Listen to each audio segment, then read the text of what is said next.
نیک اور باحیا بیوی گھر کو خوشیوں اور سکون کا گہوارہ بنا دیتی ہے، جبکہ بد زبان اور بے پردہ عورت گھر کو جہنم کا گڑھا بنا دیتی ہے، مرد کی زندگی اجیرن بنا دیتی ہے، اپنے ہاتھوں سے تباہی اور بربادی شوہر کے مقدر میں لکھ دیتی ہے۔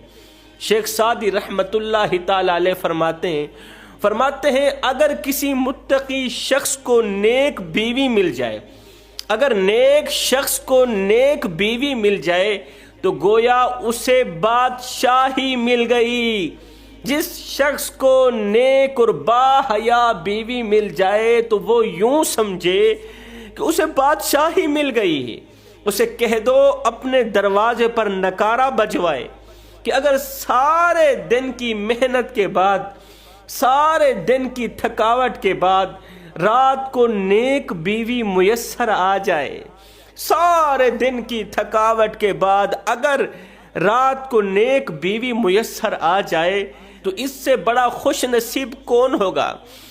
اس سے بڑا خوش قسمت انسان کون ہو سکتا ہے بھلا، جس کی بیوی کو دیکھتے ہی بغیر دوائی کے، بغیر ٹیبلٹ کے، بغیر پیناڈول کے ساری تھکاوٹ اتر جائے؟ اس سے بڑا خوش نصیب کون ہوگا بھلا؟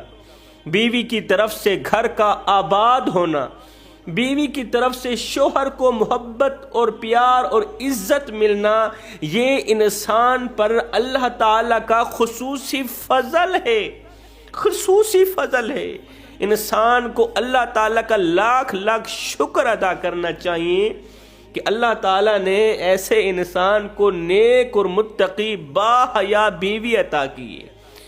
جب ایک انسان اپنے گھر میں با پردہ اور باحیا بیوی کو دیکھتا ہے تو گویا وہ جنت کی حور کو دیکھتا ہے، وہ یوں سمجھے کہ وہ جنت کی حور کو دیکھ رہا ہے۔ اس جہان میں جس کسی کو بھی قلبی سکون میسر آیا ہے، دلی سکون میسر آیا ہے تو اسے اپنی نیک بیوی کی طرف سے ہی آیا ہے۔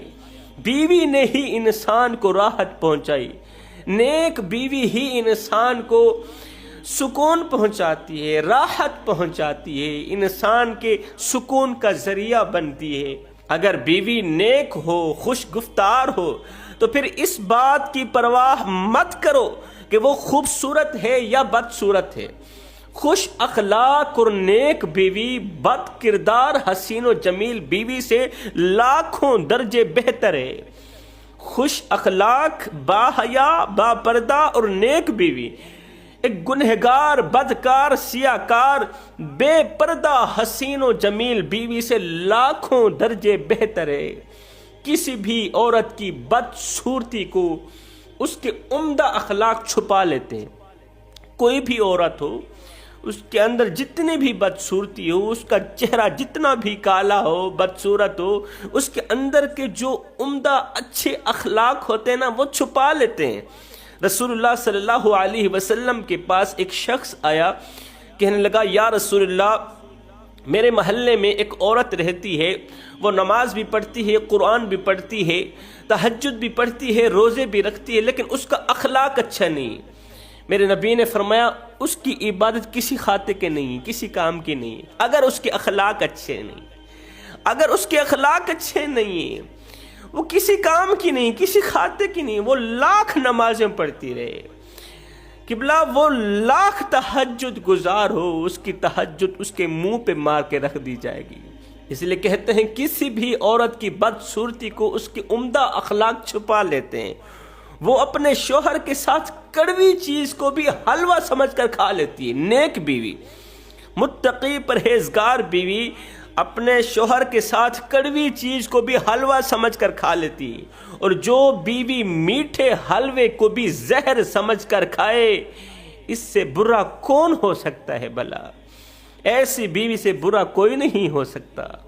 شیخ سعدی رحمت اللہ تعالی علیہ فرماتے ہیں بد مزاج بیوی سے اللہ کی پناہ مانگا کرو، بد مزاج بیوی سے، تکبر کرنے والی بیوی سے، بد اخلاق اور بد کردار بیوی سے اللہ کی پناہ مانگا کرو۔ یاد رکھنا خوشی مال سے نہیں ملا کرتی، اگر گھر میں نیک بیوی ہو تو غربت بھی امیری محسوس ہوتی ہے۔ خوشی مال سے، پیسوں سے کہاں ملا کرتی ہے؟ اگر تمہارے گھر میں نیک بیوی، تم سے محبت کرنے والی بیوی موجود ہے تو غربت بھی امیری محسوس ہوگی انشاءاللہ۔ پھر تم غربت میں بھی امیری محسوس کرو گے۔ جب بیوی بد مزاج ہو تو بندے کی عید کی خوشی بھی غارت ہو جاتی ہے۔ بد مزاج بیوی گھر میں بیٹھی ہو، بد کردار بیوی گھر میں بیٹھی ہو نا، تو عید کی خوشی بھی محسوس نہیں ہوتی۔ شیخ سعدی فرماتے ہیں جو بیوی گھر کا سکون برباد کرے، بے حیائی پھیلانے کے لیے بازار کی راہ لے، ایسی بیوی کو مار دو، ایسی بیوی کو طلاق دے دو۔ اگر ایسا نہیں کر سکتے تو پھر تم خود بھی عورت بن کر گھر میں بیٹھ جاؤ، پھر تم خود بھی عورت بن کر چوڑیاں پہن کر گھر میں بیٹھ جاؤ، کیونکہ تم میں اور عورت میں کوئی فرق نہیں رہا ہے۔ اگر بیوی بد کردار ہو، گنہگار ہو، بدکار ہو، سیاہکار ہو، اگر بیوی خیانت کرے تو اس بات پر پریشان نہ ہوا کرو۔ اگر مرد نیک ہو، نمازی ہو، تو بد اخلاق بیوی بھی راہ راست پر آ جاتی ہے۔ نیک مرد، اچھے اخلاق والا مرد بد اخلاق بیوی کو راہ راست پر لگا سکتا ہے۔ اگر تمہاری بیوی غیر مردوں کے ساتھ ہنسی مذاق کرتی ہے، اگر تمہاری بیوی غیر محرم مردوں کے ساتھ کہہ لگاتی ہے، تو پھر تم اپنی مردانگی پر فخر نہ کیا کرو، اپنی مردانگی مت دکھایا کرو، کیونکہ تم میں عورتوں میں کوئی فرق نہیں رہا ہے۔ جو عورت غیر مردوں کی جانب نگاہ اٹھا کر دیکھے، وہ عورت گھر میں ہو یا گھر سے باہر ہو، اس کے لیے موت ہی بہتر ہے، وہ جلد مر ہی جائے تو بہتر ہے، اس لیے کہ معاشرے کی ناک تو نہیں کٹائے گی، شوہر کی ناک تو نہیں کٹے گی اس کی وجہ سے۔ جب تم دیکھو کہ تمہاری بیوی اپنے مکان پر موجود نہیں، تمہاری بیوی تمہاری اجازت کے بغیر گھر سے باہر نکل گئی ہے، تو اس پر اعتماد کرنا چھوڑ دو، اعتماد کرنا بند کر دو۔ خوش اخلاق بیوی شوہر کے لیے نعمت عظمیٰ ہے، اور اگر بیوی برے اخلاق کی حامل ہو تو اسے چھوڑ دینا ہی بہتر ہے۔ میاں بیوی کے حوالے سے کیا ہی عمدہ بات ہے کہ دونوں ہی پریشان ہیں، میاں بیوی دونوں ہی پریشان ہیں۔ ایک کہتا ہے دنیا میں کوئی عورت نہ رہے، دوسرا کہتا ہے کہ عورت تو ہو مگر کوئی مرد نہ رہے، اس لیے دونوں ہی پریشان ہیں۔ فرماتے ہیں جو جوتا پاؤں کو کاٹتا ہے اس کو نہ پہننا ہی بہتر ہے، جو عورت تمہاری عزت اور آبرو کی دشمن ہے اسے گھر میں نہ رکھنا ہی بہتر ہے۔ اس لیے میں کہتا ہوں شادی کے لیے نیک بیوی کا چناؤ کرو، اچھے خاندان سے رشتہ کرو۔ میں دعا کرتا ہوں اللہ تعالی ہمیں اچھی نصیحتوں پر عمل کرنے کی توفیق عطا فرمائے۔